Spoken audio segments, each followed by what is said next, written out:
I'll tell you what else is on the way, Mike Bell. The NFL draft. And we are starting to look at potential guys that may be available when we pick at 8. Now, I think we're going to have our choice. Do you want the best corner? Do you want the best offensive tackle?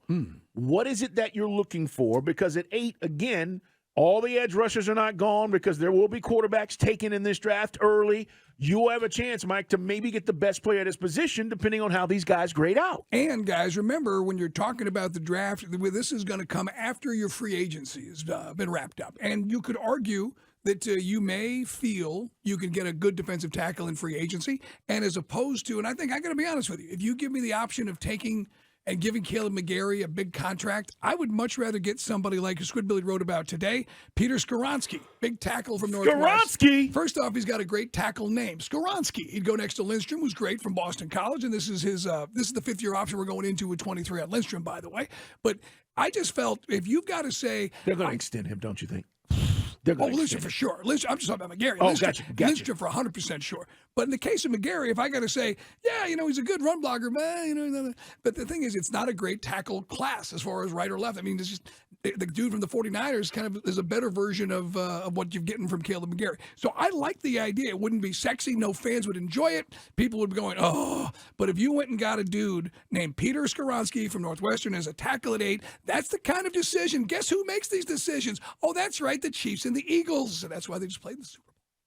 So the interesting thing about him is he's 6'4", he's 300 pounds. We'll see what he does at the combine. Again, all this stuff will bear out. But he plays guard but can play tackle. And so he gives you versatility. And again, I think guys like this on your offensive line help, Mike, when you talk about having versatile guys. Now, he's a little undersized to your point. He could just immediately plug in at your left guard and we'll address tackle one way or the other. Well, or he could be your answer when Jake Matthews leaves, or, it comes time for Jake to call it quits. Now, Jake has been steady. We said this guy's only missed like 2 games in his career. But the fact of having a guy like this that's versatile, I like having guys on my O-line like this, Mike, because, again, these guys can play different positions. But the other side of that is, do you want guys that just are great at what they do? Do you want just the best left or right guard or the best right tackle or the best offensive tackle, left tackle? That's the thing. The other position that seems to be right now, at least, and let's just say the Falcons go defense, and we don't know if this is the case. This is all right now. We're just starting our preliminary stuff. But the other position is corner. And, Casey Hayward is still under contract. I don't know. He's fairly inexpensive when you talk about, keeping a guy, but he's 34. Couldn't stay healthy last year. Coming off of an injury. I think our defense is different last year. If he was to stay healthy, Mike, I think it would have helped us a lot. But the fact is you still got to get younger. You got to get younger, more athletic. And at that particular position, it's important to have guys that can play. The Chiefs started a very young secondary this year and won a Super Bowl. So this whole idea about, I'm not sure. If you draft a corner, Mike, at that position at 8, he's starting for us. We need help because when you look at A.J. Terrell, kind of, I wouldn't say take a step back, but he did not have a great year from based on what we've come to expect with A.J. Terrell as the best corner nobody talks about in the NFL. Christian Gonzalez is a corner from Oregon. He's 6'2". He's 200 pounds. This is, by the way, a great breakdown from Josh Kendall in The Athletic. You could argue, guys, and I know everyone's going to say edge rusher. Got to wait for the combine. We'll get to the combine, and if somebody really shoots up that position where there's somewhere between 6 and 10 where we're selecting, and he's considered like the best player, best athlete, and he's an edge rusher, then we'll take it. But, Carl, corner is still a need. It is. And these are not sexy things because everybody wants edge rusher or they want the big skill position, or of course they want quarterback. Some guys want a QB. But what about going with corner? I like it. Yeah, we need it. I think, with these teams, look at the Eagles. They're all pro corners, right? Now, I know they didn't win the Super Bowl and the controversial call on Bradbury and all that. But the fact is, all season long, guys, they were shut down. That was part of the makeup of the Eagles. I'm telling you, the 4 rookies that the Chiefs started were monumental in their success. And they drafted a corner in the first round last year. And McDuffie, Mike, he played the entire season for him, Trent McDuffie. So this is one of those things where you go, you got to have this. This is not a luxury item. This is not a shiny piece. You've got to have more than one, in my opinion. And for us, we haven't gone corner, again, since A.J. Terrell, to draft a guy and project, hey, he's going to be here for the next 5 to 7 or 8, 10 years, whatever it's going to be. and he's going to be a dude. So I have no problems with this. The problem for most Falcon fans, though, is how does that help when you can get pressure on the quarterback, which helps your corners, even though you may not draft a corner? I'd rather have mediocre corners and go up front and make the front seven better. Right, but we're talking about the world we live in, guys, not the world you want. In the world we live in, Will Anderson is long gone by the time we're selecting. So if you're looking for the outside linebacker, edge rusher, just kind of do it all guy, because everybody wants the next Micah Parsons, right? True. And I'm not even sure that he's that good. But that's the thing, guys. If you look at the draft, Jalen Carter will be gone by the time we select. I mean, Brian Bresee from Clemson could be there, and that's a big space grabber inside next to Grady. Two Clemson guys just beating up on everybody. There's a dude named Tyree Wilson. Now, a lot of Falcon fans have asked about this guy from Texas Tech because I've never heard of him because he played for Texas Tech. Right. But he's a dude that a lot of folks feel may get a big bounce at the combine, and he's pretty much in our zone right there where we selected 8. But that would, and if he's the best edge rusher and he's there, don't you think edge rusher's got to be the priority? Because it's something we've talked about. But it's hard to get excited about a guy I haven't heard of yet. He didn't play in those games I watched in January. Sure. And Clemson, even Clemson's defense, right? You look at Clemson's year, this wasn't a typical Clemson type year. But one of the things they did have was dudes up front.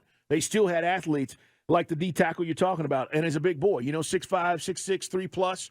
So, Mike, we're going to have options, but I want to see how all of this shakes out with a lot of these guys, because some of these guys, they will rise and fall, and not in a bad way. But if you're going to tell me this is the guy, the best guy at his position, I want to know who that is. And then, of course, Miles Murphy is a guy you might recognize along with Bresee from Clemson. You just talked about their great D-line. How many Falcon fans first off, do you think this team will entertain the idea of quarterback if, for instance, a Will Levis is there at 8? Because that's the dude that really has the most he's either really high or he falls a little bit, and that could be where we pick. And then that gets back to just how much Arthur Smith loves Desmond Ridder and what he got to see in 4 games. Well, if we don't pick a quarterback, it's going to be blatantly obvious, right? If one of those guys is there, I think the bigger question for me, Mike, is if C.J. Stroud drops. And he's there, and you look at him from a talent standpoint, and you look at what he did and accomplished at Ohio State, and you start to say, we're going to pass this up. That, to me, becomes very interesting. And then you go, all right, if we do, then it tells us that Arthur has completely bought in. And maybe he has. He's not going to say that because he can't say that right now. But this is why it's going to be very intriguing for the draft for us, guys. We're just talking about preliminary stuff, but it's really about corner, DT, edge, and you're going to see a lot of that with our Falcons because those are our needs. The crazy thing is, Mike and I, we've been doing this long enough with this team to know, doesn't mean that they draft that.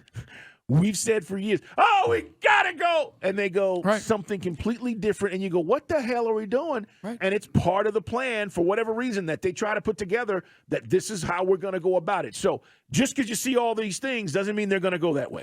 It's so funny because years ago, SquidBilly was doing a show with us, and we had every single edge rusher on, Carl, that was projected to be top 15. We spoke with a young T.J. Watt. Yeah. Spoke with Ryan Kerrigan. Spoke with, Goldsmith. We spoke to all these dudes, all these guys that were all projected to be big studs. And then we drafted Julio. We moved up those 20 spots and we picked Julio. And again, there was always the feeling in the previous regime that hell, we're trying to stop somebody, we'll outscore the other guy. So that's why I just think I'd love to see us get the edge rushers. But these edge rushers, because they didn't really play in some of those games, I think unless you're a hardcore Clemson fan, you know what those guys are capable of. And we've done pretty well with Vic, not with Vic Beasley, but with Grady Jarrett. Well, you did see 2 of the top 3 scoring offenses in the Super Bowl. Still got to score points. You still got to be able to score the football. And I'm not telling you it's the way that, all these teams are looking at, but everybody's watching Kansas City and they're going, okay, we can't get Patrick Mahomes, Mike, but we still got to be able to score points. The Buffalo Bills are thinking about it. The Cincinnati Bengals are thinking about it. We don't score enough points. Right. And guys, and a couple of guys hit us up on the text line today, said, what about Jalen Carter? He's not going to be there at 8. No. I mean, guys, even if every team even went quarterback, and some people, if AK from Florida starts going higher, all these, I still think Jalen Carter, somebody's going to take Jalen Carter before the 5th selection. Richardson? I said Anthony Richardson from the Gators. Yeah, and I think he's a project. I really do. I think he gets drafted, but he's going to sit. He's Trey Lance with a few more games. I don't think he immediately starts.